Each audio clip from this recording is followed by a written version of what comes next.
Pessoal, a gente quer mostrar aí alguns sites aí que é interessante a gente comentar. Então, aquele site lá do mapa, né, que estava mostrando a adoção do RPKI, então a gente queria mostrar para vocês que, pronto, agora o Brasil já não está mais cinza, né? O Brasil agora já está verdinho, né? Por quê? Porque agora a gente já tem anúncios. Mas a gente achou curioso, porque além dos anúncios do NIC-BR, a gente já tem alguém que fez. Eu acho que a gente pode até parar o tutorial já, né? Porque já estão publicando ROAS, já deixa eu falar, peraí, deixa eu mostrar aqui, fazer o anúncio aqui.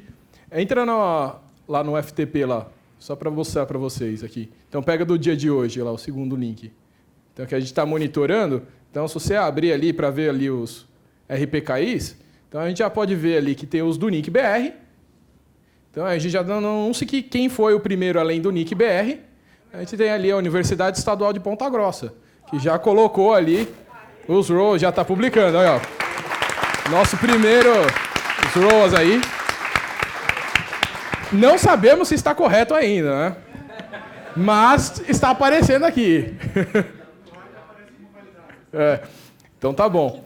Então ali, mostrando lá no mapinha, inclusive, se vocês quiserem, dá para a gente colocar os ASNs. Então, volta lá para mim no site lá com o mapinha. Então, ó, se a gente tem ali um buscador, então se a gente botar o nosso ASN 22548, tá, ele já faz ali a análise, ele já vai mostrar para vocês ali que já tem, ó, 2 validados, tá? Então, 2 ROAS ali sendo publicados, que no caso são aqueles que estão aparecendo no outro site, né? Que a gente estava mostrando. E se a gente botar também agora o de Universidade Estadual de Ponta Grossa, pega lá o ASN deles lá para a gente já ver, que é esse daí, o 3046.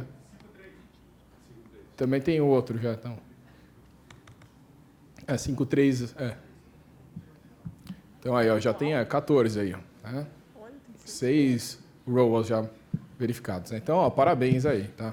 Então é legal da gente mostrar que já estamos tendo sucesso. Espero aí até o final aqui o nosso verdinho passe o da Venezuela, né? Que afinal o pessoal está comentando bastante da Venezuela. Então, esperamos ter mais ROAS aí até o final do nosso tutorial. Agora eu vou deixar a Tuane continuar os nossos slides com mais explicação aí de RPKI.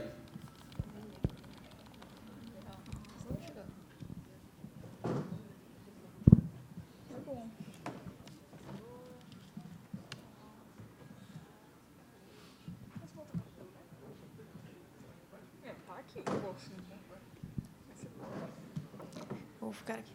Bom dia, pessoal. Eu sou a Tuane e vamos continuar falando da parte de RPKI, falando um pouco de certificação de recursos, né? A gente já viu com a Irina um pouco da infraestrutura de chaves públicas e privadas, a parte do PKI, e a gente vai ver um pouco do que muda no RPKI. Então, o RPKI... Opa, tudo bem aí? O RPKI ele faz a certificação do recurso, né? Tanto que o R do RPKI é o Resource Public Key Infrastructure.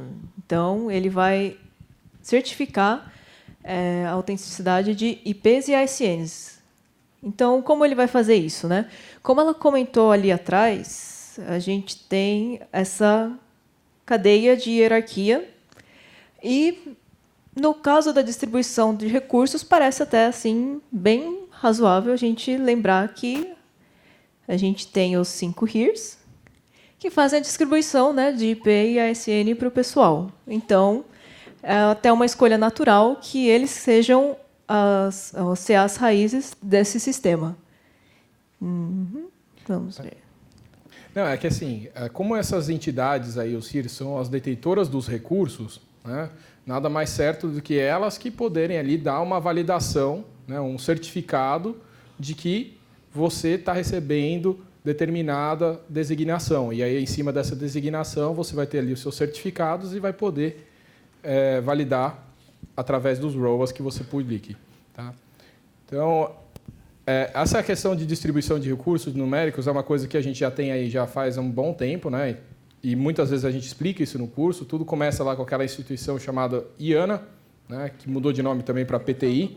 Então, você pode achar as 2 referências, né, que controla ali os recursos do mundo na questão de IPv4, IPv6 e sistemas autônomos. Só que essa instituição em si, sozinha, ela não conseguiria atender, né, o mundo todo. Então, ela precisa o quê? De ajuda de instituições regionais. Que no caso aí a gente tem 5 instituições regionais, o ARIM, que cuida da América do Norte, o LACNIC, que cuida aí da América Latina, mais uma parte ali do Caribe e o México, o RIPE, que cuida da Europa e uma parte da Ásia, o AFRINIC, que cuida da África, e o APNIC, que cuida uma parte da Ásia e Oceania. Então, a gente tem aí, abaixo da IANA ou PTI, essas 5 instituições ali auxiliando na distribuição de endereços, IPs e recursos aí de ASNs. No caso aqui do Brasil, a gente tem o NIC-BR, abaixo do LACNIC. Né? Isso é importante da gente frisar essa hierarquia, porque até quando você vai solicitar um recurso, você não solicita direto para o LACNIC, você solicita para a entidade nacional, que no caso aqui é o NIC-BR. Então, o NIC-BR ele fica abaixo do LACNIC, e aí todos aqui os provedores do Brasil entram em contato com o NIC-BR. Então, toda essa hierarquia que a gente tem na distribuição dos recursos IPs, a gente vai ter também na distribuição dos certificados. Só que tem uma pequena mudança, né? A IANA, ela não vira um ponto central. Começa tudo dentro dos registros regionais. Então, da América do Norte, o LACNIC, o RIPE, o AFRINIC e o APNIC. Então, a gente vai seguir essa distribuição, porque, afinal, eles que têm os recursos numéricos, eles que alocam, eles que têm ali o conhecimento para poder passar para você e você depois validar. Então, por isso que a gente segue bem essa hierarquia. Quer complementar alguma coisa? Então, aí como o Eduardo comentou, né, aí a gente vai aproveitar que já existe essa hierarquia, a gente tem as entidades dos RIRs que são confiáveis, a gente recebe os recursos deles, então eles são entidades confiáveis aí em toda essa estrutura no sistema, e essas entidades aí vão também ganhar agora o papel seguindo aquela cadeia de certificação, né? Vão virar as autoridades certificadoras no nosso sistema do RPKI. Que elas vão validar as chaves públicas e os recursos, né? Isso aí. Que estava lá no slide anterior, né? E é importante da gente falar que a gente vai usar lá o X509, mas também vai ter uma extensão do X509 para poder trabalhar com o RPKI. Então, a gente vai pegar isso aí, essa extensão que está nessa RFC 3779, para colocar os recursos, que no caso aí são os IPs e ASNs, para a gente poder trabalhar com toda essa cadeia. Então, vamos. Então, aqui o Eduardo já comentou, né, da parte de cadeia de certificação. Então, cada RIR pode ser uma fonte autoritativa para a colocação dos recursos, exatamente porque eles têm o controle dessa delegação. Um pouco mais para cá. Opa. Então, aqui a gente tem uma figura explicando mais um pouco como funciona essa cadeia de certificação, né? Então, nessa hierarquia, os CAs raiz são os RIRs, também são chamados de Trust Anchor. Como eles têm o domínio do IP, da distribuição do IP e do ASN, a confiabilidade deles é implícita, então eles têm certificados autoassinados. A partir disso, eles podem, conforme delegar, né, quando realiza a delegação, eles podem certificar os recursos. Um detalhe é que eles vão certificar, é uma decisão acho que de projeto, somente os recursos da própria hierarquia, né? Então, o AFRINIC tem um range de IPs, ele só pode certificar aquele range alocado para eles. E essa cadeia vai continuar, né? Como o Eduardo falou, o LACNIC certifica o NIC, a partir disso pode certificar aqueles que ele forneceu o IP e solicitaram participar do RPKI. Então, precisa solicitar participar do RPKI para ter essa parte de certificação. É importante frisar que vocês vão conversar com o NIC. Então, aqui no Brasil, quando você virar uma entidade ali certificadora, não, de autoridade, né, como está mostrando ali, CA filha, né, você vai comunicar com o NIC-BR e o NIC-BR vai comunicar com o LACNIC. E isso tudo aí a gente vai ter essa cadeia de assinaturas para validar ali os certificados, como a gente mostrou naquela questão do PKI. Tá? Então, a gente vai ter que seguir essa estrutura. E já falando nisso, porque a gente vai trabalhar depois, mais para frente, com o modo legado, o LACNIC trabalha com o modo hospedado. Não dá para vocês quererem fazer direto lá no LACNIC. Tem que ir para a nossa hierarquia primeiro, tem que chegar no NIC primeiro. Tá? Porque, como a Tuane falou, os recursos vão estar ali passados para o NIC-BR e o NIC-BR vai passar para a gente. Então, coloquei para o lado errado. Tem uma pergunta Tem uma ali. dúvida ali.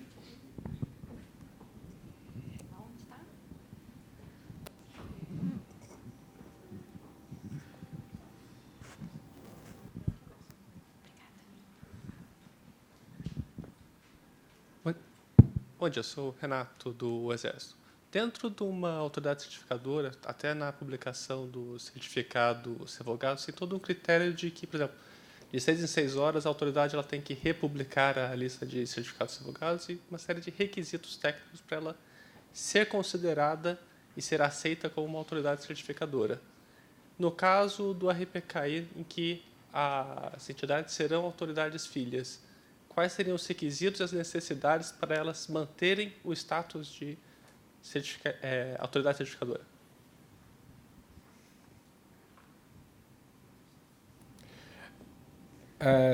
Alguém quer comentar aí do registro? Alguma coisa nisso? Mas, na verdade, assim, para você participar, no caso aqui do NIC, nesse processo, você vai ser obrigatório ser uma entidade certificadora, porque a gente só tem um modo delegado, não tem ali o modo hospedado. Então, na hora que você for começar ali a utilizar o CRIO, que a gente vai mostrar mais para frente, ele já vai ter ali algumas validações que ele vai conversar com o NIC-BR e aí ele vai criar um canal e já vai dizer que você é uma entidade certificadora para determinada parte dos recursos. Então, essa comunicação do CRIO, que a gente vai fazer a instalação junto com o NIC-BR, vai acabar validando toda essa estrutura. Tá? Então, o que diz isso é essa comunicação que você vai ter com o NIC-BR. E o NIC-BR, você vai ver lá que a gente vai fazer umas trocas de XML, que vai ter informações de um para o outro, que vai acabar validando a sua entidade. Tá?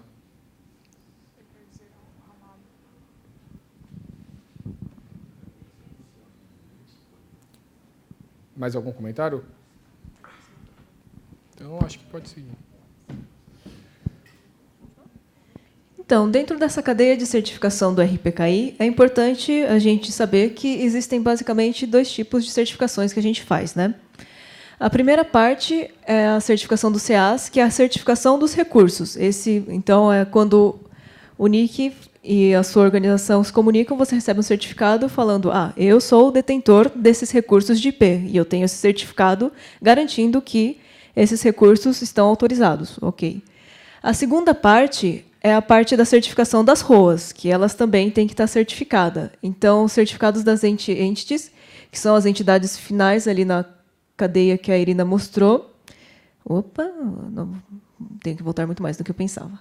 Então, esses certificados de entity, eles certificam os objetos que vão ficar no repositório RPKI.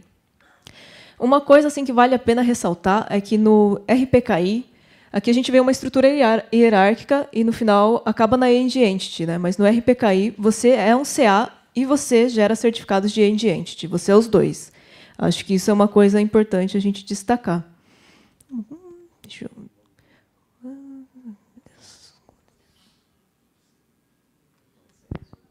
Passei um? Ok. Então, cada certificado vai assinar um documento. Isso daí pode... bem, não sei se é legal falar. Vou falar, tá? Enfim, isso daí, em algumas RFCs, falam que como cada certificado assina um documento, você pode jogar a chave privada fora. E a maioria do pessoal de segurança não gosta muito dessa ideia, mas existem algumas RFCs que falam isso. Eu não sei como é feito exatamente no programa, mas... Então, que documentos estão no repositório RPKI? Então, tem os certificados digitais, tem o certificado de revogação, que a Irina já comentou, que são aqueles que cancelam, né, as suas ROAs. Se você quer mudar alguma ROA, invalidar uma ROA, mudar alguma coisa, você pode fazer esse certificado de revogação. E pode vir dos dois lados, né? Pode ser tanto da hierarquia superior quanto da inferior. Por exemplo, se você quiser cancelar o seu CA, né, você pode entrar no site do registro, e daí isso daí vai revogar o seu CA. Quando você fala, não quero mais fazer parte do RPKI. Não façam isso. Mas, então, esses CLRs servem para revogar os certificados, tanto uma ROA, quando você tem uma atualização, né, da informação de anúncios que você vai fazer, quanto, por exemplo, um certificado de autoridade. Outro documento que é legal ter, que tem lá também, é o Manifest. Ele é uma lista com todos os documentos assinados por um AS. Então, todas as ROAs desse AS vai junto, conforme você vai colocando as ROAs no repositório, esse documento de manifest vai sendo criado e vai ter a lista de todos os ROAs assinados nele.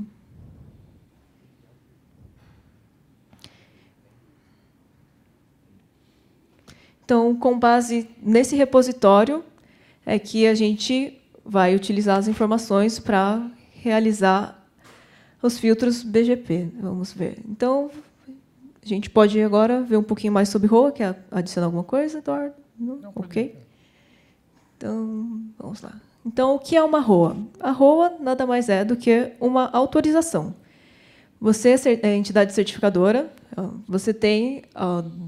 você recebeu do NIC, né, o direito de alocar os seus IPs de acordo com aquele seu ASN. Então, a ROA nada mais é do que uma autorização dizendo: eu autorizo o ASN XXX, não necessariamente o seu, que a gente já viu que deu toda aquela questão de aluguel de IP, a originar esse prefixo. Então, ele é um documentinho, tem um nome, o nome não é importante, mas tem um nome, tem o número do ASN, que você vai delegar essa autorização, o prefixo alocado e o máximo permitido. Se você só informar o prefixo alocado, ele vai deixar exatamente aquela alocação. Tudo que for abaixo daquele prefixo vai ser considerado inválido. E o máximo permitido é se você quiser colocar um range para a sua alocação, sei lá, do /22 a um /24. O tempo de validade, que é por quanto tempo esse objeto é válido, e uma assinatura para garantir que você mesmo gerou a sua ROA, né, não outra pessoa. Então, só para entender um pouquinho melhor isso tudo, é o seguinte, então, a gente vai, cada um dos ISP, sistemas autônomos, organizações aqui, vai criar uma CA, tá? Vai ser ali uma Certificate Authority, e com essa CA, ela vai conversar com o NIC-BR e vai pedir para toda aquela cadeia criar as assinaturas. Depois disso, você vai criar o CE, né, que é o Certificado de End Entity. É o EE, o EE, mas não deixa de ter um C. O certificado de End Entity. Esse certificado de End Entity, você vai poder assinar alguns documentos. Num caso aqui, a gente vai falar do ROA, né, que é o mais importante para a gente, na questão aí que a gente vai poder determinar o número ali do ASN, o prefixo e o máximo permitido. E aí você vai poder botar um range. Então, por exemplo, fizemos ali o NIC-BR, o registro BR, fez uma alocação para você de um /22. Tá? E aí você quer anunciar aquele /22. Aí você vai criar um ROA, ele vai estar lá com a sua assinatura, lá do End Entity, você vai estar publicando essa informação. E dentro do ROA você vai poder especificar assim, quero anunciar esse /22. Aí você coloca lá do /22 até o /22 ou deixa vazio, né? E coloca o seu ASN. Todo mundo que receber esse anúncio, na hora que for olhar, vai ver, opa, tá num ROA, tá ok, válido. Se não tiver lá num ROA e tiver ali o range, depois ele vai invalidar. Se não, ele vai marcar como desconhecido. Então, tem ali algumas partes. Mas uma das coisas que é legal da gente ver é que esse prefixo você pode colocar algo maior. Então, você pode colocar do /22 até o /24. E aí você pode quebrar ele em mais anúncios que ainda vai estar coberto dentro daquele ROA. Tá? Então, você tem esse max length que você pode colocar ali e ser coberto por um ROA só. Mas ali, como a gente comentou, você pode passar para um outro sistema autônomo anunciar parte do seu bloco, né? E aí você cria um ROA para esse novo sistema autônomo e passa para ele uma parte do prefixo, né? Que a gente estava perguntando ali da designação, olhar no RUIS.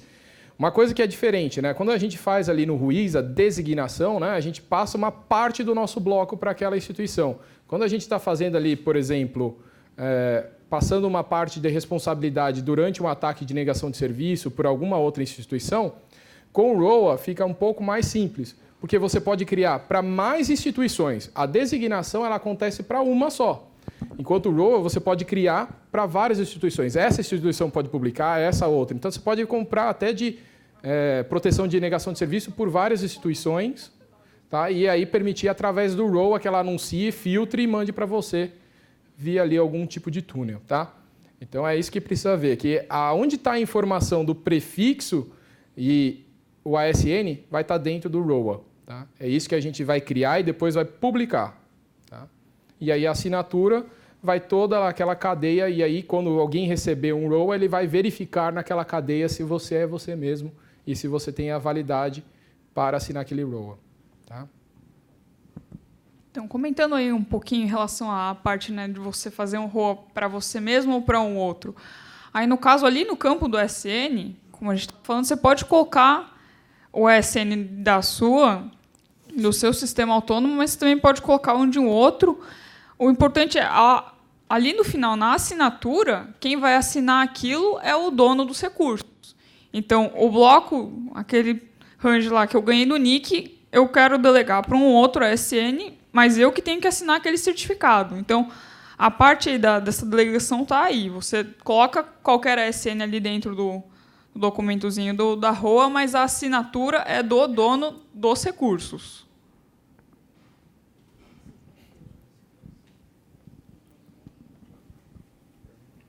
Então, como a gente falou já, todos os prefixos anunciados devem estar cadastrados em um ou mais ROAs. Então, isso quer dizer que você pode, por exemplo, se você tem alguma migração, alguma troca de AS, você pode anunciar 2 ROAs de ASNs diferentes para o mesmo prefixo. E daí você vai poder usar os 2 ao mesmo tempo e os 2 vão ser válidos. A gente tem uma pergunta ali, por favor.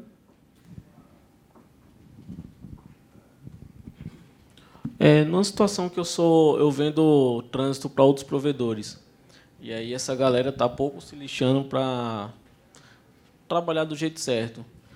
Para não depender desse pessoal, eles têm um AS. Você pode gerar os certificados para eles. A gente vai ver um pouquinho mais para frente. Quer adicionar alguma coisa, Eduardo? Ou a gente deixa... Então a gente deixa mais para frente. A gente vai comentar um pouquinho mais para frente disso aí. Tem mais alguma pergunta? Mais alguma pergunta? Então, como a gente falou, eles são objetos assinados e vão ser guardados no repositório RPKI. E cada ROA contém apenas um ASN, certo? Prefixos podem possuir mais de um ROA, a gente já falou ali.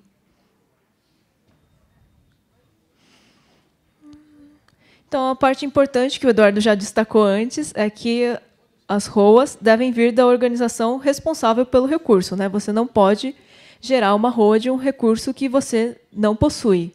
Isso daí, normalmente, os softwares que implementam, né, essa parte, eles fazem essa validação de acordo com o seu certificado, eles sabem qual recurso você tem, e quando você gera a ROA, ele valida se você vai, ou se essa ROA está dentro de um prefixo válido dentro do seu bloco ou não.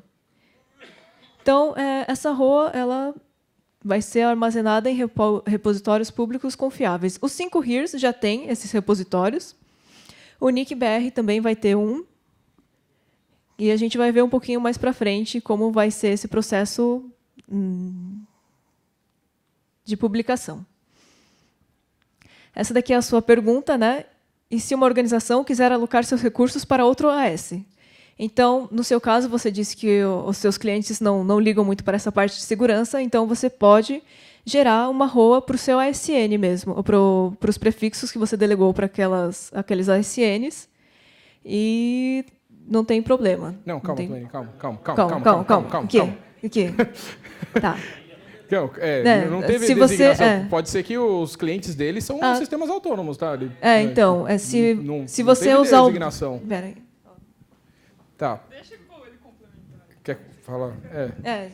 Pode fazer de novo a pergunta. Eu estou falando assim, eu sou trânsito de outro AS. Eu sou o upstream dele, entendeu? E tipo assim, eles têm lá o AS, eles têm AS e ainda usam o DNS do Google 8.8.8.8. Imagine rodar um RPKI que eles não vão estar nem... Aí, tipo assim, para eu ter essa segurança, para anunciar, para ajudar a comunidade, eu não depender desse camarada para ele fazer isso, eu tomar essa atitude e colocar na minha rede, ou digamos que o AS de anunciar através do meu servidor. Não, você não pode fazer isso. Tá? Tá, deixa ele complementar aquilo que quer. Só complementando, era uma discussão que a gente estava tendo aqui. Muitos das pessoas que tiram AS, donos de provedores menores, regionais, eles não sabem configurar um BGP, sequer eles colocam DNS dentro da rede, eles acabam usando os DNS públicos que tem aí. E isso que, teoricamente, para a gente é muito simples, para eles é muito difícil. E me parece que o RPKI, apesar da proposta de muita segurança, se eles não adotam nem o básico, quanto mais isso daí. Como a gente que está próximo desses caras conseguiria ajudar? Essa é a pergunta. Da mesma forma, com uma consultoria, né? Mas assim, o que a gente pode falar, tá? Só dando aí um spoiler do que a gente vai falar mais para frente. Só o titular é que tem acesso a essa estrutura de RPKI dentro do site do registro. Não é qualquer um, não é contato técnico, contato administrativo ou outro contato. Tem que ser o titular, tá? E aí a gente vai entrar e vai mostrar para vocês. Então, ele é o detentor do recurso, ele é o dono do sistema autônomo. Tá? Ele vai ter que ali gerar uma entidade certificadora. O que você vai poder fazer para ele, por exemplo, instalar o CRIO para ele, ajudar ele, tá? Você pode ajudar ele, mas ele que vai ter que ser com o cadastro que ele tem lá no site do registro. Tá? No meu CRIO, eu consigo ajudar ele tendo a minha infraestrutura? Não. Não, Tá. não, porque aí vai seguir aquela cadeia, né, de entidades. Assim como o NIC vai assinar lá, falar, você é uma autoridade certificadora no nosso sistema, na nossa cadeia do RPKI, você vai ser uma bolinha lá naquela cadeia toda, você vai gerar o próximo nível, que seria o do seu cliente. Ele vai entrar ali naquela cadeia, mas a gente está mostrando aqui essa parte da teoria em si, mas para o seu cliente deve ficar mais fácil, porque também vai ter uma parte que a gente vai mostrar que tem mais interface gráfica, não vai ter tanta configuração assim na mão nos equipamentos em um pedaço aqui para fazer essas publicações das ROAs em si.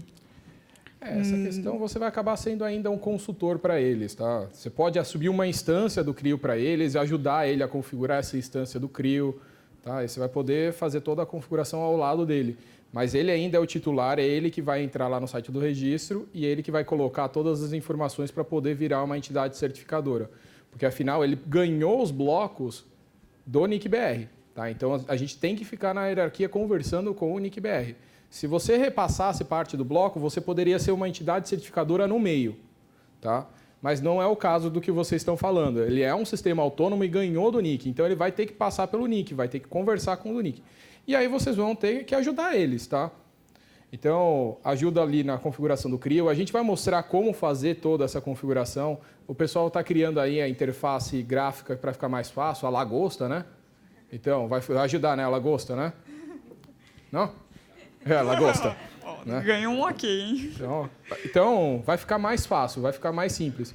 Mas o papel de consultor sempre teve, tá? E, inclusive, pessoal, isso é uma coisa que a gente precisa frisar. Não dá para entrar no RPKI e marcar ali todos os ROAs, marcar as coisas e esquecer disso. Tá? Você precisa sempre dar uma olhada na hora que for fazer ali algum anúncio, se vai ter algum impacto. Então, você sempre tem que ficar de olho. Tá? Então, não adianta assim, nossa, eu vou fazer para ele uma vez só e ele está sempre salvo. Não.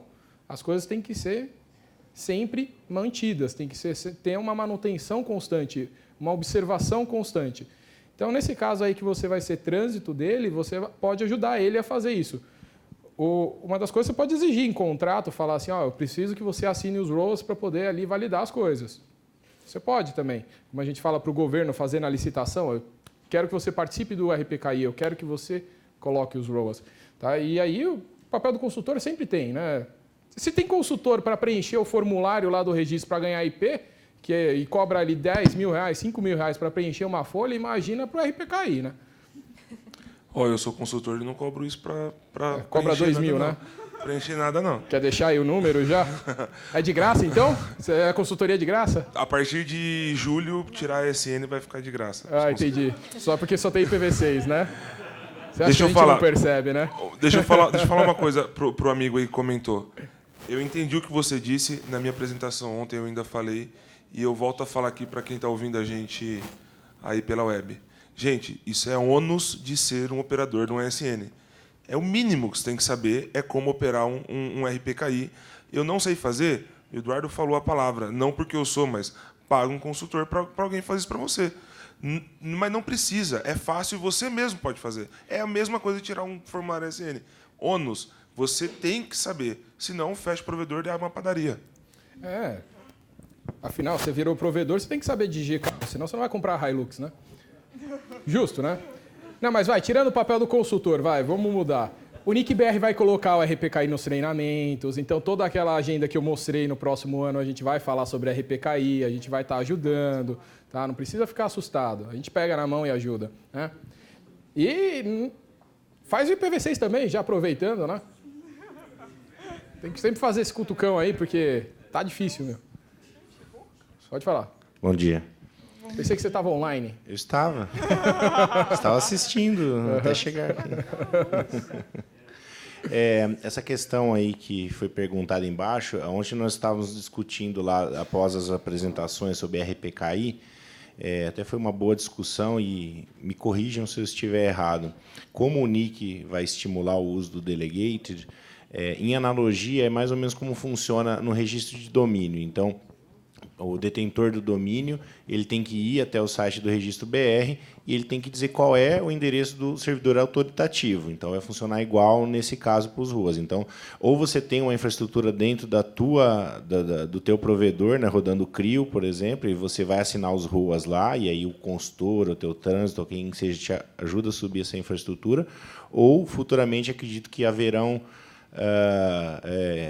como é que fala? Tipo, as a service. Um proxy, proxy CA, né? Não, eu falo você, né? serviços especializados para hospedar CRIO para alguém que queira apontar para ele. Então, vai ter essas duas opções. Ou você hospeda você mesmo, ou você aponta ele para um serviço já pronto, que vai estar rodando um CRIO lá no final das contas.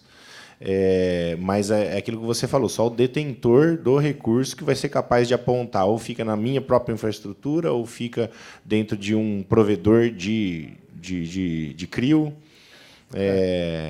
E aí tem ainda uma comparação com relação a IRR, né, que hoje muitos dos provedores de trânsito fazem lá proxy e tal, né, no caso do RONO isso não vai ser possível. Então, você vai ter que ter, sim, acesso às credenciais do detentor do recurso e fazer em nome dele, né, com a autorização dele, obviamente. Falei certo? Mais ou menos isso mesmo. Tá bom, obrigado. E acaba passando também essa responsabilidade, né? Se você contrata ali um terceiro, tudo, porque o CA, vocês vão ver que é a criação de chaves privadas, né? Você está passando sua chave privada para outra instituição, para outra pessoa tomar conta, né? Por isso que a gente deixa tudo isso no titular. Eu acho que ali o pessoal do CERT já está levantando as orelhas na hora que a gente fala de segurança, de valer a pena de deixar para os outros, né? Gente, bom dia. Começou realmente a levantar aqui, né, os vermelhinhos de alerta. Uma coisa que é muito importante quando a gente fala de PKI em geral, não estou falando nem de RPKI, é justamente a chave privada é aquilo que garante que é você que tem o ownership daquilo, que você tem aquele recurso. Então, o cuidado com a chave privada tem que ser grande. Sim. Não é simplesmente gera a chave privada e esquece num servidor qualquer que todo mundo tem acesso, né? Mas tem que ser muito bem protegida, porque senão é o seu recurso que pode ser roubado, né? Pode ser mal utilizado para outros fins, e aí toda a preocupação de segurança que a RPKI tem vai por água abaixo, porque a chave privada não foi bem cuidada, né? Então, e também comentando aí que você passar para um consultor cuidar das suas chaves. Está indo no seu nome, é você que está assinando. O consultor pode estar fazendo isso, mas está indo na sua responsabilidade. Como a Lucimara falou, é essencial você cuidar da sua chave privada, porque ela é sua. Se um terceiro está usando, aí não está seguindo as boas práticas de segurança. Mais algum questionamento?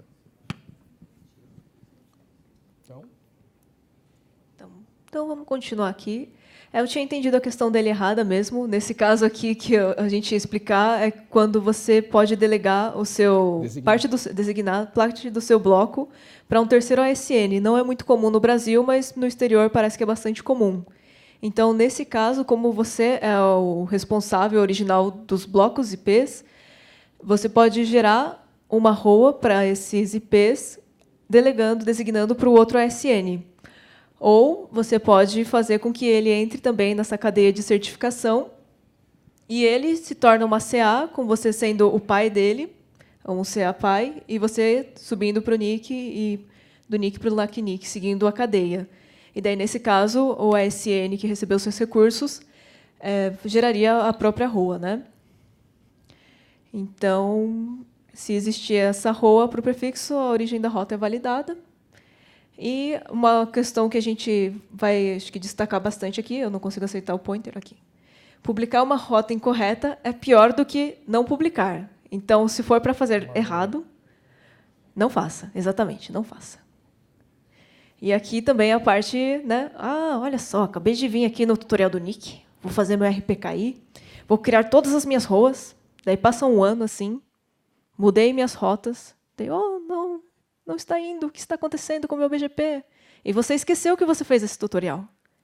E esse daqui é um caso real, né, de um tweet de uma pessoa... Opa, volta aqui. Que esse provedor aqui francês, ele tinha anunciado a ROA dele para deixar só /16. E daí ele resolveu quebrar o anúncio dele em /17. Só que como a ROA dele era específica para /16, a gente viu que a gente podia ter, por exemplo, feito um range do 16 ao 18. Não, a dele era só 16. Virou 17, virou inválido. E daí ele teve problemas no trânsito dele lá. Então, não esqueça do RPKI. Atualize as ROAs quando você mudar os seus anúncios. Então, essa é a mensagem.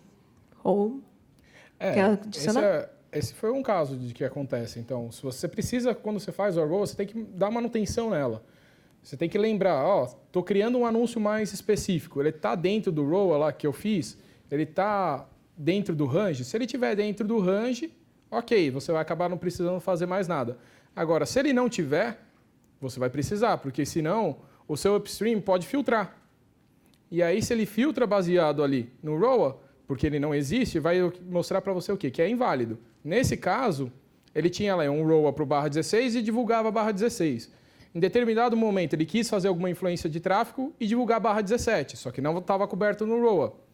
Na hora que chegou o anúncio no upstream, ele foi verificar, só tinha 16. 17 não está coberto, inválido. Inválido, jogo para fora. Então, ele perdeu ali acesso à internet, por quê? Porque ele acabou fazendo um anúncio mais específico que não estava dentro do ROA. Então, é importante fazer as coisas e dar manutenção nas coisas. Tá? Como ela falou, fazer um ROA ali ruim é pior do que não fazer. Porque se você não faz nada, é a internet como a gente tem hoje. Não acontece nada, sua rota está trafegando. Agora, fez coisa errada, caiu no inválido, perdeu acesso. Tá?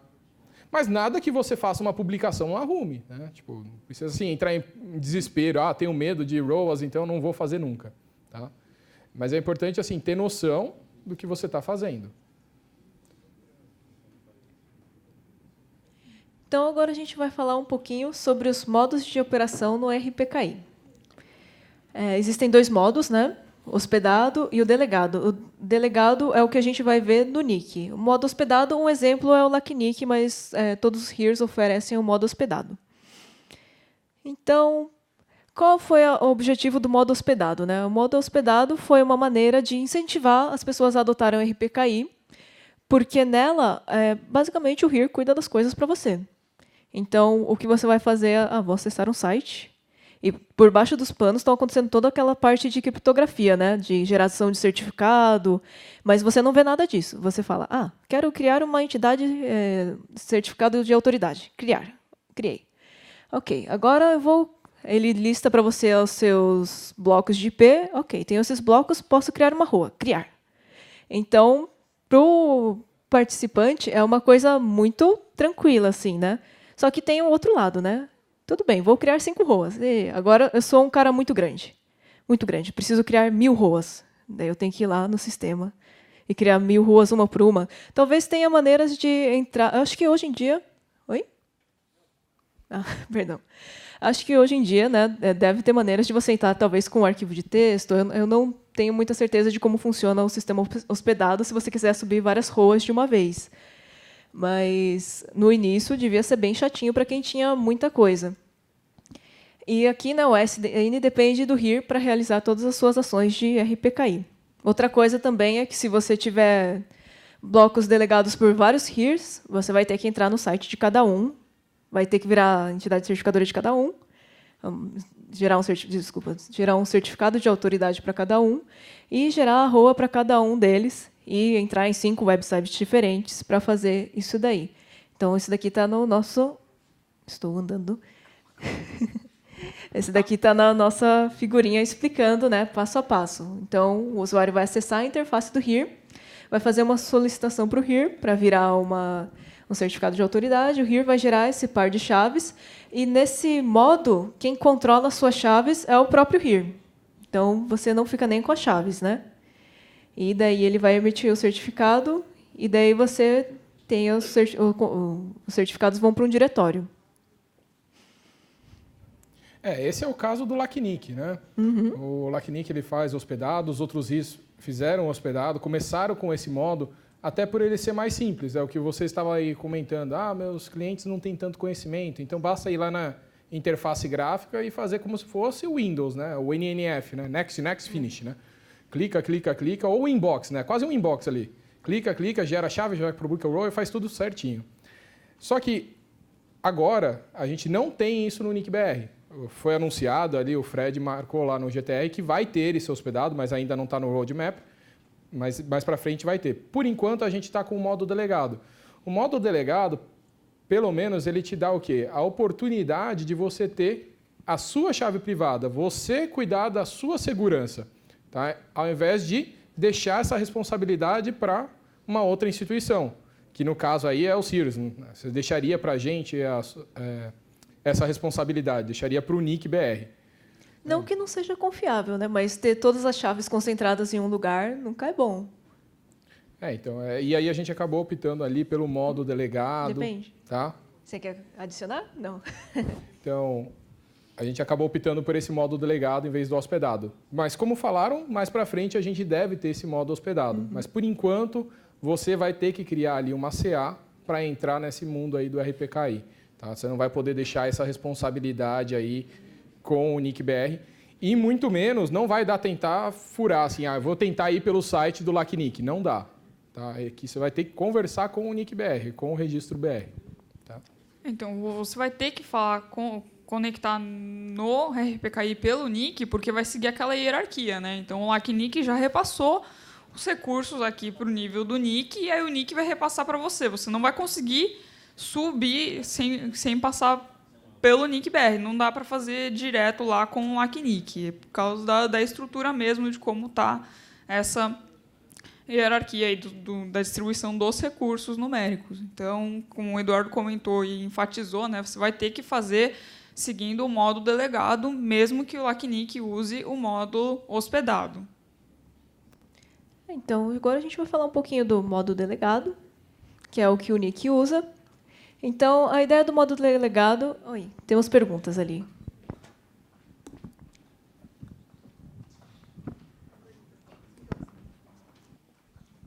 Bom dia. Ibirissol, da Rede Nacional de Pesquisa na Bahia. Uma sugestão, já que vai entrar no roadmap, seria pensar se seria já possível colocar para a pessoa importar os dados dela, né, chave privada, pública, no modo hospedado no futuro. Então, pessoas que, por exemplo, virem a manter a própria, no futuro, querem incorporar a infraestrutura do NIC. Seria compatível? As cifras usadas no CRIO, todo o padrão, segue algum RFC que depois seria possível você manter isso no modo hospedado? Eu não sei se seria tão seguro, né? Porque nos HEREs, o modo hospedado, o HERE faz a geração para você. Então, não sai da rede dele. Essa coisa de transferência de chaves, aí eu acho que pode ser um pouco arriscado. É um ponto assim. É porque senão a gente vai em recursão, né? E garantia pode ir vários níveis. Não, mas o PKI é isso, é recursão, é garantia em vários níveis, né? Se você for ver, mas aquilo que ela comentou, o modo de que você passar essa chave ali para dentro do NIC-BR não pode assim não ser seguro, aí você vai acusar o NIC-BR de ter vazado sua chave, sendo que ela vazou antes. Então, é diferente de você gerar já dentro da instituição, porque daí está na nossa responsabilidade. Diferente de você transferir um arquivo, né? Mas mesmo assim... mais algum comentário? Então, continuando aqui, o modo delegado é um sistema distribuído de CAs. Ele foi desenhado para ser assim, né, ter essa cadeia hierárquica, não concentrar todos os recursos nos 5 RIRs. Então, essa é uma vantagem do modo delegado. Ele facilita a automatização, porque você vai ter um software para gerenciar essas chaves e essas ROAs, e você vai poder gerenciar todos os RIRs nesse mesmo software. Então, isso já é uma facilidade para quem tem uma quantidade muito grande de recursos. Que eu acabei de comentar aqui. Já tá. O controle da chave fica com você. E você também, como você se torna um CA e você tem o controle da sua chave, você pode delegar CAs filhos para os seus clientes, se for o caso. Além disso, o AS, por consequência, né, vai ter mais autonomia no uso do RPKI. Para usar esse modo delegado, ele conta com um protocolo up-down, que tem vários passos, né? Ele, entre umas outras coisas, ele faz a geração e a validação desse repositório, onde vão ficar os objetos assinados. E cada CA a gente já comentou que ele vai armazenar a própria chave privada. Esses certificados vão ser enviados para a assinatura do CA Pai. Então, eles vão abrir um canal, né, entre CAs para essa comunicação. E você pode realizar a publicação de certificados e ROAs. E, para isso, você pode usar tanto o repositório próprio, só que isso daí acaba sendo necessário uma alta disponibilidade, né? Ou de terceiros, que é o que o NIC-BR vai oferecer e vai mostrar para vocês como é feito. Alguma coisa adicionar? Esse negócio aí de ter um repositório próprio, né? Teoricamente pode, tá? Mas pensa no seguinte, você precisa ter alta disponibilidade, porque todo mundo vai começar a consultar os ROAs no seu repositório. A gente vai mostrar depois a cadeia de busca de informação dos ROAs. Se, por acaso, seu repositório cai, o pessoal do mundo para de receber a informação dos seus ROAs. E aí ela começa a aparecer ali como não definido, desconhecido. Tá? Então, você precisa ter várias máquinas com alta disponibilidade. Por isso que a gente está criando isso aqui dentro do NIC-BR, para você fazer a publicação. Isso que o Fred mostrou ontem, ele falou que tem um balanceador de carga, vários servidores, tudo isso para ter alta disponibilidade para vocês. Então, essa parte que é o mais complicado, a gente puxou para a gente. Tá? Então, a gente criou esse nosso repositório e vocês vão poder publicar. Mas, assim, a criação da chave, as coisas, faz tudo lá no seu CRIO e depois você vai publicar as informações dos ROAs aí com a gente. Tá? Opa. Então, o modo delegado aqui... deixa eu ver. Tá. Tá, deixa eu voltar aqui. Então, o modo delegado, a gente vai ter na parte de tarde um pouco do tutorial de como virar um CA. Então, para isso, para virar um CA, o que eu preciso? De um software de CA. Então, no momento, tem 2 mais famosos, que é o CRIO, da NetLabs, e o RPKid, da Dragon Research Labs. A gente vai fazer o tutorial com o CRIO. E, além disso, se for uma publicação na sua própria infraestrutura, você precisa de um repositório com alta disponibilidade ou de terceiros, que é o que o Eduardo comentou até agora. Então, vamos voltar um pouco, né? E ver como são os componentes principais para você adotar o RPKI na sua infraestrutura. Então, primeiro você precisa ser um CA, você precisa de servidores de publicação. Reliant Parts a gente ainda não falou ainda, esse é o validador. Ele que vai pegar as ROAs dos servidores de publicação, validar as assinaturas, né, se os certificados estão válidos, e passar para os roteadores. Então, você quer comentar alguma coisa? Não. Então, são esses os 4 componentes principais. Até agora, o que a gente viu? A gente viu as autoridades certificadoras e os servidores de publicação, os repositórios. Então, aqui tem um desenho meio para ilustrar como é a infraestrutura no final. Ele é um desenho bem rústico, mas acho que dá para entender, né? Então, a primeira parte é a de certificação de recursos e a publicação. Então, a gente viu aqui com a Irina o funcionamento das autoridades certificadoras. Então, elas estão aqui, a parte do RIR e do NIR, certificando os seus recursos de IP e ASN. Elas estão normalmente conectadas a um repositório, né? Os 5 RIRs têm repositórios, o NIC também tem um repositório. Então, essa parte é onde ficam os recursos que foram certificados, né? Então, estão inclusos os ROAs, os manifestos, LRs. Então, o cliente vai precisar de um publicador para se tornar um CA. Então, o que vai acontecer é que ele vai se comunicar com a autoridade certificadora, tipo, ele vai falar, eu sou um CA. Daí a autoridade certificadora vai validar, né, tudo por um sistema com login, né? Então, como o Eduardo falou, tem no site do registro, o titular vai poder falar, eu quero me tornar um CA. Então, eles fazem uma troca de mensagens para autorizar você a ser um CA dos seus recursos. E depois disso, você vai poder gerar as suas ROAs, e isso daí vai subir para um repositório. Então, essa parte aqui é a de certificação e de recursos de publicação. A segunda parte que a gente vai ver no período da tarde é a parte de validação de origem. Então, eu acho legal ver que existem meio que 2 partes no RPKI, né? Então, a primeira parte é essa validação e certificação de recursos. E a segunda parte é você validar os ROAs para aplicar nas políticas do BGP.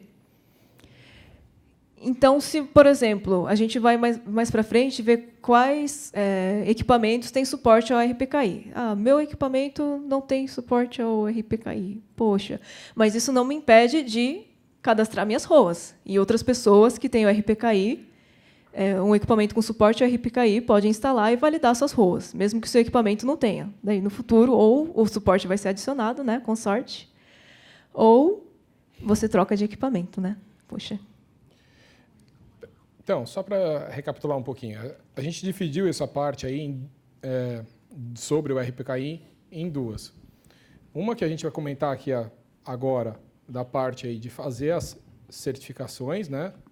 Que você vai poder publicar a sua informação de ROA, que vai ser ali o seu prefixo, o seu ASN.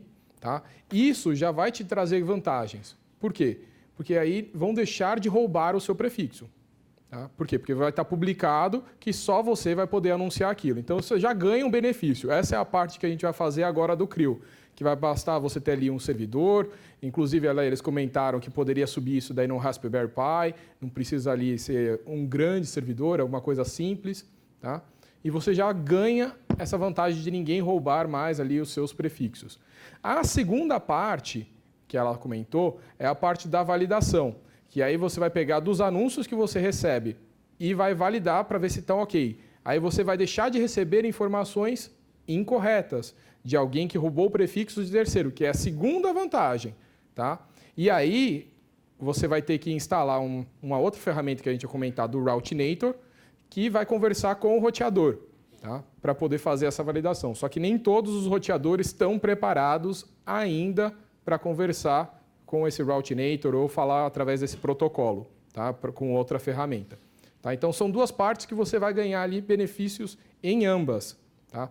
Mas nessa primeira parte, a gente não está falando de roteador, a gente está falando de criar ali, num servidor, uma instalação do CRIO, para a gente poder publicar os nossos ROAs e já ganhar o benefício de ninguém mais roubar os nossos prefixos. Então, se você tiver um bloco de IPs em OSN e tiver um servidorzinho disponível, a primeira parte qualquer um pode fazer. Exatamente.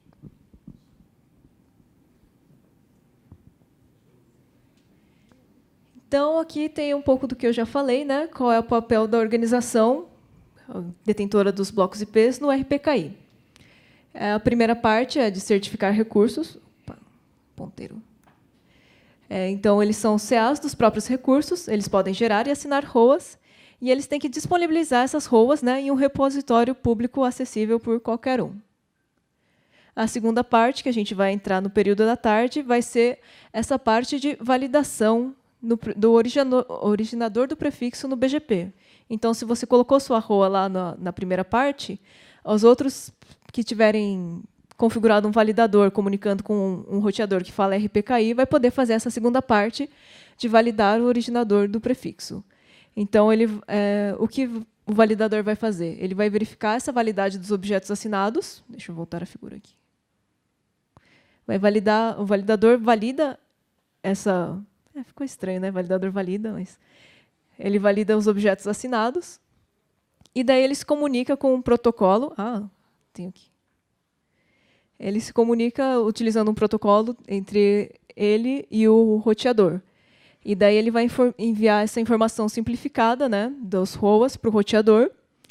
E daí o roteador, você habilita a comunicação, né, você habilita a comunicação do validador, daí ele recebe esses ROAs, e você configura filtros ou communities de acordo com a classificação dessas ROAs.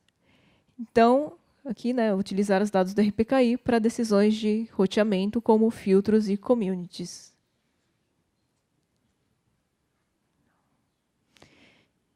Novamente recapitulando. Então, aqui tem o desenho com as setas, né, para ficar mais fácil de entender. Então, o CRIO, aqui no caso, ele trabalha tanto sendo um CA, como ele também faz a publicação das ROAs. Né? Aqui a gente está vendo específico para o CRIO. Então, ele vai se comunicar com a autoridade certificadora PAI para validar a comunicação entre os dois, né, e validar os recursos dele. Então, essa autoridade certificadora coloca algumas coisas no repositório e você também coloca suas ROAs no repositório. E esses dois juntos permitem que a partir dessas informações aqui, né, ROA, manifesto, CLR, é que o validador vai conseguir agir. Oi, temos uma pergunta. Tem algum microfone por aí?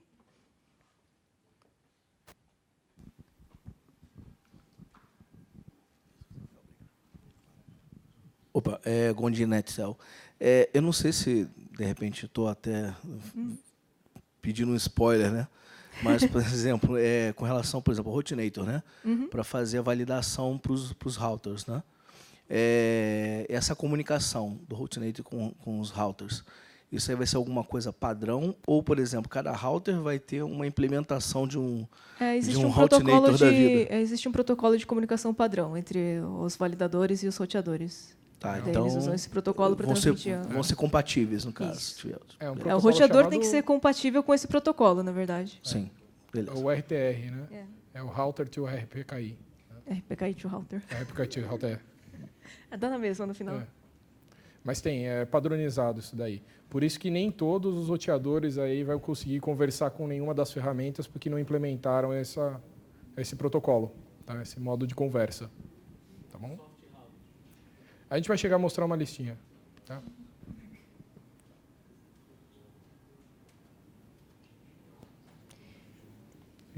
Então, vamos continuar.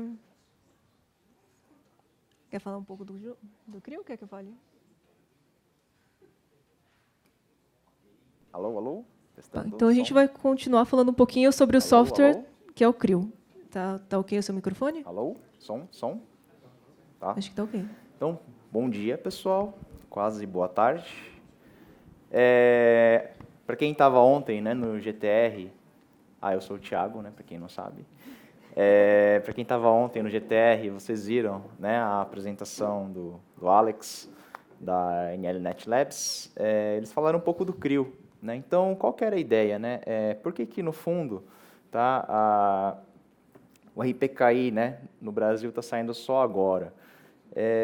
Faltava, no fundo, um software próprio, né, de uma forma, com uma implementação razoavelmente estável e escalável para poder fazer esse tipo de solução.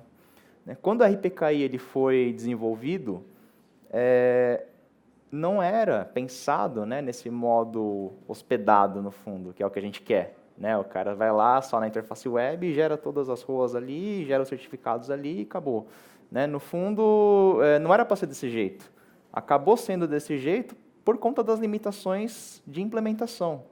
né? Então, o CRIO, na verdade, ele vem para ser, de fato, a forma como deveria ser o RPKI.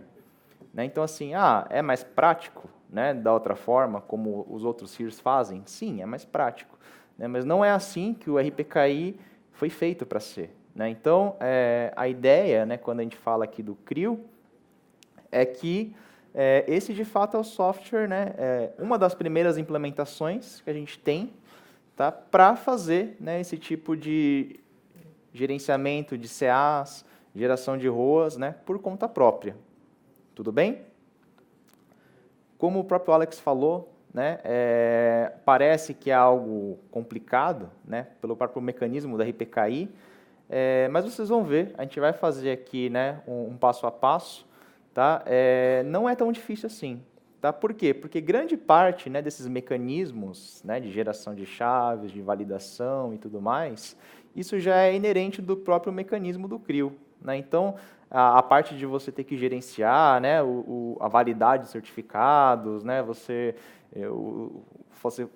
a comunicação, né, entre o servidor seu com o NIC-BR, né, isso o próprio CRIO já se encarrega de fazer. Tá? Então, a gente vai ver aqui, né, durante o tutorial, tá, que se você quiser, de fato, trabalhar com RPKI em modo delegado, não é assim tão complicado. Claro que, né, tem um certo grau de dificuldade, tem um certo grau de responsabilidade. Né? Então, uma das coisas, né, que o pessoal falou muito para a gente é tomar cuidado. Né? Por quê? Porque o que você vai publicar nas suas ROAs, de fato, vai impactar na sua rede. Né? Então, a gente ainda não tem, né, um ambiente em que você possa testar, né, essas ROAs. Então, isso pode ser um problema. Por quê? Porque se você for testar no seu ambiente real, você publicar uma ROA errada pode implicar, de fato, em você comprometer parte do acesso à sua rede.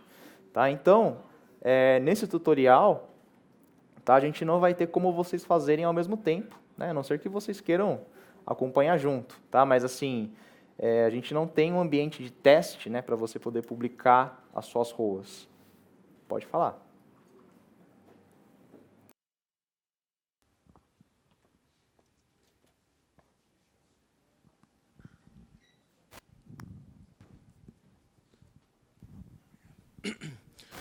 Boa tarde, né? O Ellison, Connect Core Telecom. Essa questão de publicação, quando você faz uma ROA no CRIO, alguma coisa nesse sentido, vamos dizer, fez uma cagadinha ali, né? Qual o tempo de atualização para que possa ser resolvido essa brecha aí, essa falha? Então, tem duas etapas, né, para isso. A primeira, assim, você tem que gerar as suas ROAs, ou arrumar elas, né, dentro do seu servidor CRIO. Então, essa é a primeira parte. A segunda parte é essa coisa ser sincronizada, né, com o servidor do registro. No fundo, tá, tem duas formas de você trabalhar com o modo delegado. Né? É você hospedar todas as informações de ROA no seu servidor CRIO mesmo, né? Ou o que a gente vai ensinar a fazer, que é fazer uma publicação remota no servidor do registro. Então, as ROAs, no fundo, vão ficar, né, no servidor do registro. Tá? Então, você usa, né, o seu servidor CRIO, no fundo, só para validar a sua CA, né, e dizer que realmente é você mesmo. Tá? Mas as ROAs, né, vão ficar lá no servidor do registro para o pessoal que for consultar. Né? Então, assim, se você tem o modo hospedado de forma completa, quer dizer, tudo está dentro da sua infraestrutura, as suas ROAs, né, tudo lá que você gerou fica localmente cadastrado lá no seu servidor, isso é imediato, porque essas informações só estão lá com você. Porque na hora que o cara vai consultar na tabela de RPKI, né, ele vai ver que, primeiro, quem que é o Trust Onker? É o LACNIC, aí ele vai falar, ó, esse bloco é do NIC-BR, e o NIC-BR vai falar, ó, esse é do seu AS. Né? Então, na hora que ele vai consultar as informações do seu AS. É como se fosse o DNS. Né? As informações ele vai consultar diretamente no seu servidor. Tá? No modo que a gente está fazendo, que é publicar através do registro, né, as ROAs vão ficar lá no registro. Tá? Essa sincronização também ela é rápida. Tá? Até mais rápida que os modos hospedados têm hoje. Né? Então, essa é uma das reclamações que o pessoal tinha feito. Né? No passado, né, das delegações de RPKI no modo hospedado, porque o cara ia na interface web, mudava as ROAs e levava um tempo para isso ser atualizado. Né? Então, se ele fizesse alguma coisa errada, né, tem esse problema. Tá? Agora, uma preocupação que tem que ter é do outro lado. Por quê? Porque o validador também tem um cache. Então, assim, não é porque as informações já foram publicadas que necessariamente o roteador está validando com as informações mais atuais. Por quê? Porque o validador também tem um cache e o próprio roteador, às vezes, também tem um cache de validação. Esse era o ponto, né? Que nem você falou, citou com o exemplo o DNS. O DNS tem o TTL que você coloca o tempo que você quer que aquilo expira. Então, esse era o ponto onde eu gostaria de chegar, saber entre a publicação, entre a manobra no CRIO, em cima dos ROAs, e enviar para o registro, e qual é o delay, qual é o timer que essa atualização ocorreria nos roteadores que fazem essa filtragem por RPKI? Certo. Então, assim, a ROA ser publicada, tá, é questão de minutos. Né? 1 minuto, em geral, de minuto em minuto é feita a publicação. Agora, a validação, aí depende da forma como o cara configurou o validador. Né? No Routinator, eu acho que o padrão é 10 minutos. Tá? Então, ele faz a validação a cada 10... Ele faz a renovação, né, a cada 10 minutos. Tá? Mas aí depende da forma como o cara configurou. Opa, bom dia. Em relação à preocupação que a gente precisa ter com os servidores que estão hospedando e fazendo o registro dos ROAs, né? Sobre ataques que eles podem sofrer e a consequência de disponibilização do roteamento dos AS. Qual que é a relação disso aí? Qual que é a preocupação que precisa ter? Tá. Então, assim... Até em relação à infra do NIC, né? Do NIC, certo. Então, assim, das duas formas que você tem de hospedar, né? Se você hospeda, tá, o RPKI de forma 100% do seu lado, aí pode ser um problema. Por quê? Porque se o cara, de fato, for atacar o seu servidor CRIO, né, derrubar o serviço, as suas publicações vão ficar fora. Se você hospedar isso no sistema do registro, as ROAs, né, eu posso desligar o meu servidor? Não pode. Tá? Então, isso é uma coisa importante. Por quê? Porque a ROA tem uma validade, que é alta. Em geral, vai ter lá 1 ano, 2 anos de validade. Só que também tem uma outra validação que o CRIO tem que fazer de forma periódica, que, na verdade, é do próprio protocolo RPKI. Então, ele tem que ver se a validade da ROA está certa, mas ele também tem que ver se você, como CA, também é um cara válido. E essa verificação, ela é diária. Tá? Então, se você subiu o seu servidor CRIO, publicou a ROA, desligou o servidor, você vai cair fora do sistema de RPKI. Tá? Agora, a verificação ela é diária. Né? Então, assim, o cara foi lá, atacou o seu servidor CRIO, derrubou o serviço. Eu vou ficar fora do sistema? Não. Por quê? Porque as suas ROAs estão lá no registro e está tudo certo. Tá? Agora, eu não posso deixar aquele servidor desligado. Eu tenho que lembrar de ter um servidor dedicado para isso. Tá? Então, uma das coisas que eu já vi o pessoal falando, né? Sobe uma VM no notebook sua, com o CRIO, faz a publicação e desliga, tá? Isso não vai funcionar. Tá? Você precisa ter um equipamento dedicado para isso. Tudo bem? Uma dúvida com relação à geração dos ROAs. Até peço desculpa se ela já foi respondida mais cedo aqui. Via de regra, eu preciso gerar os ROAs para o meu próprio ASN, né, que eu vou originar os anúncios, e não preciso fazer isso para os meus trânsitos, correto? Os meus trânsitos IP. Correto. Eventualmente, em casos específicos, por exemplo, de um serviço de mitigação, que alguns deles eles anunciam os seus prefixos, né, para poder fazer a mitigação, aí nesse caso eu teria que gerar um outro ROA também para o ASN desse serviço, né? Nesse caso é mais complicado. Tá? Problema de DDoS, tá? É um problema bem complicado. Não tem um consenso ainda do que a gente faz em determinadas situações. Vou te dar um exemplo. Black Hole, que é um exemplo complicado. Por quê? Porque imagina a validação do cara da RPKI. Você não tem uma publicação de RPKI de 1/32. Então, se o cara valida o RPKI antes de fazer a validação do black hole, ele nunca vai receber aquilo. Verdade. Né? Então, assim, tem uma discussão que está tendo hoje, que ainda não tem um consenso, de como é que eu lido com relação a ataques de DDoS. Porque o que o pessoal tem feito hoje é, por exemplo, fazer essa validação de black hole antes de validar o próprio RPKI.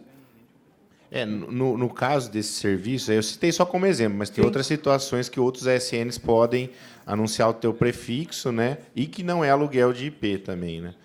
Essa é uma delas, né? Tem outros casos, mas aí nesse caso, como é um outro ASN originando o teu prefixo, no caso 1/24, né, que seria o menor possível, aí nesse caso eu teria que ter o ROA para o meu ASN e também do meu serviço que vai originar o meu prefixo. Então eu teria 2 ROAs para o mesmo prefixo, correto? Na verdade, eu não sei nem... Esse caso, eu acho que tem que testar, porque eu não sei se você vai conseguir gerar o ROA para um AS que você não tem, teoricamente, permissão. Não, eu, detentor do recurso, diria, este AS pode anunciar os meus tudo recursos. Bem. Nesse caso, tudo bem. Tá bom, obrigado. Só, pegando o gancho do que eu perguntei ali, tá? Que não ficou claro para mim. Claro. A minha pergunta é mais no sentido assim, o registro, o NIC está preparado para, vamos dizer, segurar um ataque volumétrico, enfim, direcionado aos servidores, que isso aí fica muito vulnerável, né? Então, assim, vai estar toda a infraestrutura, praticamente todos os AS embaixo disso aí. E quais seriam as boas práticas para os AS implementarem isso dentro da rede? Pensando assim, vai ser possível designar mais de um servidor? Como que funciona isso, assim, pensando nessa parte de segurança, tá? Porque fica muito mais crítico agora. Tu não depende de né? Não tem distribuição de carga nos roteadores. Vai ser um servidor que vai estar dependente de tudo dele, né? Sim. Hugo Registro R. Se você usar o repositório remoto nosso, você não vai ter um serviço público. O seu CRIO vai falar up-down com a CA do Registro BR e você não vai ter porta aberta nenhuma pública. Então, no fundo, a proteção da sua rede. Né? Para você tomar um ataque volumétrico na sua rede, o up-down vai ficar fora do ar por um tempo. Se você tiver o seu repositório na sua infraestrutura, os serviços são basicamente rsync e HTTPS.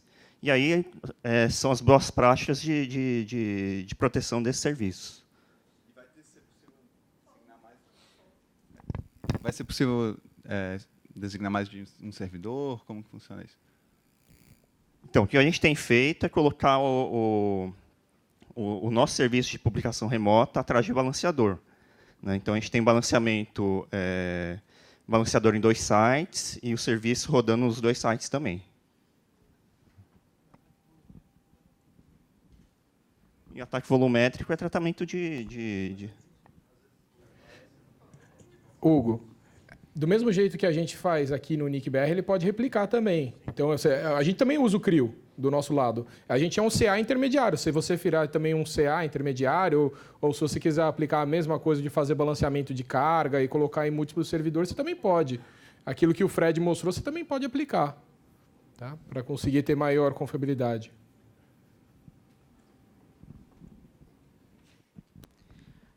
Boa tarde, Thiago, da CTI. E a minha pergunta é mais ou menos nessa linha também de alta disponibilidade, né? Somos sistemas autônomos, sabemos lidar, sei lá, com o BGP, então a gente tem 2 ou 3 roteadores geograficamente espalhados, temos servidores de DNS que funcionam mais ou menos nessa mesma linha também, espalhados, e a gente se previne dessa maneira, né? Espalhando a estrutura para se proteger. Tá? Contra falhas físicas, energia elétrica ou qualquer coisa do tipo. É possível, né, a gente ter uma segunda camada para publicar os nossos ROAs em caso de falha no registro BR, por exemplo? Porque, como sistema autônomo, não é bacana a gente ficar delegando isso para... Entendeu? Se o registro falha, eu fico fora. Eu não gostaria disso, entendeu? Você está falando do registro ter uma outra redundância? Ou você ter uma redundância? Não, se eu posso operar, né, como repositório dos meus ROAs atrás do registro. Depois, o registro falhou, vão buscar os meus repositórios, entendeu? Você pode ter um repositório público seu, daí, se por acaso você pode desabilitar. A gente vai mostrar isso na interface, pode desabilitar, utilizar o repositório do Nick, e aí você entra na cadeia. Não, mas no caso ele quer usar os dois, né? Mas se por acaso do Nick saiu, ele pode desabilitar o outro e acionar o outro. Não deixa de ser uma possibilidade. É que assim, a forma como existe hoje, né, o próprio RPKI ele é baseado na questão de hierarquia, né? Então assim, o Nick ele é o intermediário, né? Se ele fica fora do ar, as informações referentes às publicações aqui do Brasil, elas não vão ser mais acessíveis. É como se o LACNIC ficasse fora do ar, né? Porque ele é o cara raiz lá que vai dar as informações do resto, né? Então assim, a gente tem essa dependência dessa cadeia. Né? Se parte dessa cadeia ficar fora, né, as publicações elas ficam fora automaticamente. Tá, mas hoje eu estou conectado diretamente a operadoras, inclusive algumas, por exemplo, Tier 1 ou alguma coisa do tipo, e sem o RPKI eu não tenho problema se ocorrer alguma coisa no registro BR, no LACNIC ou coisa do tipo. Né? Então, eu quero saber se, aderindo ao RPKI, no mundo ideal, todo mundo está usando RPKI e o LACNIC, com o modo delegado, receber um ataque massivo ou acontecer qualquer coisa, o pessoal que está embaixo do LACNIC lá, que utiliza o modo delegado, aliás, hospedado, vai se ferrar? Entendeu? Vai ficar fora? Calma. Então, não, calma. eu acho que... Posso comentar? No momento que você sair desse modelo do RPKI, você volta a ser o desconhecido. Então, se por acaso um desses cair, não quer dizer que vai ficar suas rotas inválidas. Você vai a sua rota desconhecida. E rota desconhecida a gente não dropa. O que a gente vai dropar é aquilo que foi errado.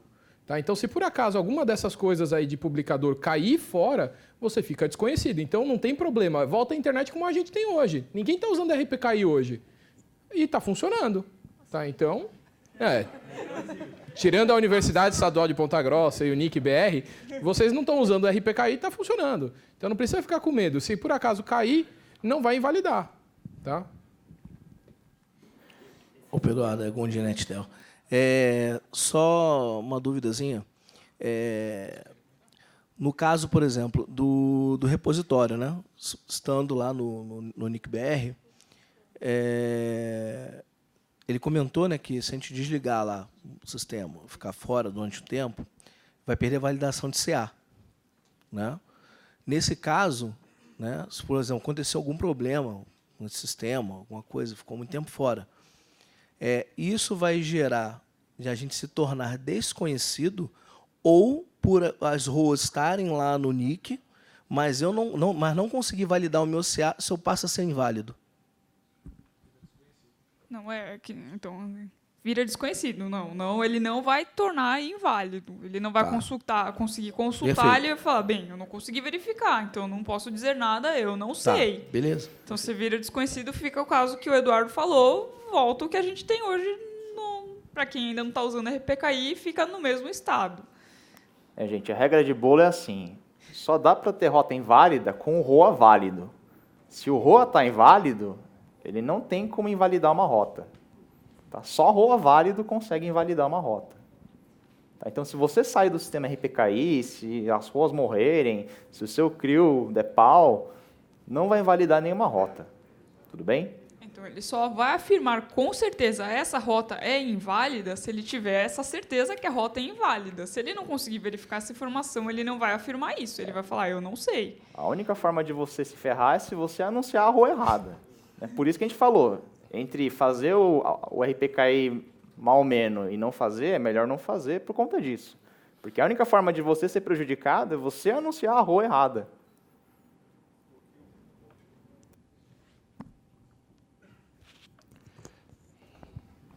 Mais alguma dúvida, pessoal?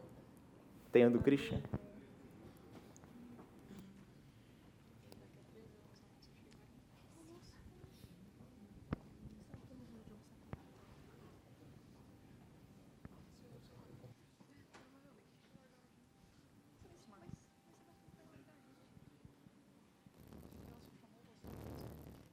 Opa. O meu repositório ele é conhecido com uma URL, não tem IP nessa história, certo? Então, posso botar ele, inclusive, dentro de uma CDN. Na verdade, sim, depende da forma como você vai usar o RPKI, né? No modo delegado, usando o repositório do registro, tá? No fundo, você não precisa nem ter uma URL. Tá? Ele funciona até atrás do NAT. Por quê? Porque o up-down ele vai funcionar do seu servidor CRIO para o registro. Tá, no modo hospedado, minha pergunta foi errada. No modo hospedado, onde eu tenho um repositório, eu poderia botar meu repositório numa CDN? Poderia, né? Você, no caso, assim, você quer ter as roas próprias, né, e não deixar com o registro. Isso. Tá, aí sim, né? Aí assim, a forma como ele acessa, né, essas informações é via rsync, né, ou HTTP. Então, a forma como você faz tradicionalmente o acesso a esses serviços, você pode deixar a consulta do RPKI também. Tá, e aí tem mais... Então, deixa eu fazer a próxima, que aí você responde as duas. Né? E se eu quiser deixar no NIC, eu preciso do protocolo up-down para estar atualizando o repositório do NIC. E aí, esse cara que fala up-down, eu também posso rodar em qualquer lugar. Pode estar escondido numa VM lá num provedor de serviço também. Pode. Vamos lá por partes. Agora sobre o repositório. O nosso repositório, por exemplo, não tem nenhum CRIO rodando. É só serviço rsync e HTTPS público. Então, sim, pode rodar no CDN. Tá? Agora, sobre o repositório local que você quer fazer... Não, se eu posso utilizar o meu CRIO em algum outro lugar só para atualizar o seu repositório. Tá. Em relação para CA, você pode rodar o seu CRIO em qualquer lugar. Pode ser uma VM na sua rede interna, inclusive. Ela só vai ter acesso para falar up-down com a nossa CA. Tá? E aí, para você fazer a publicação remota, o seu CRIO vai falar outro protocolo, protocolo chamado Publication Protocol, para fazer a publicação de ROAS e manifestos. Eu estava pensando no caso do nosso colega ali. Então, quer dizer, se você estiver sofrendo um ataque de DOS e você quiser publicar uma black hole por um cara que vai mitigar isso aí, eu posso pegar meu notebook, ligar no 4G e publicar no repositório do NIC, por exemplo? Sim, você vai...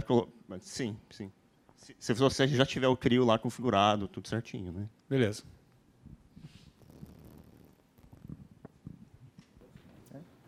Tudo bem, pessoal? Então, como é 12:30 agora, vamos fazer uma pausa para o almoço. E aí, na parte da tarde, né, a gente faz aí a mão na massa com o CRIO e com o Routinator. Né? Então, a gente vai ensinar vocês a criarem o servidor, subir a CA, né, fazer a publicação no registro e depois validar os prefixos no roteador. Tá ok? A gente volta que horas? Então, voltamos às 2h.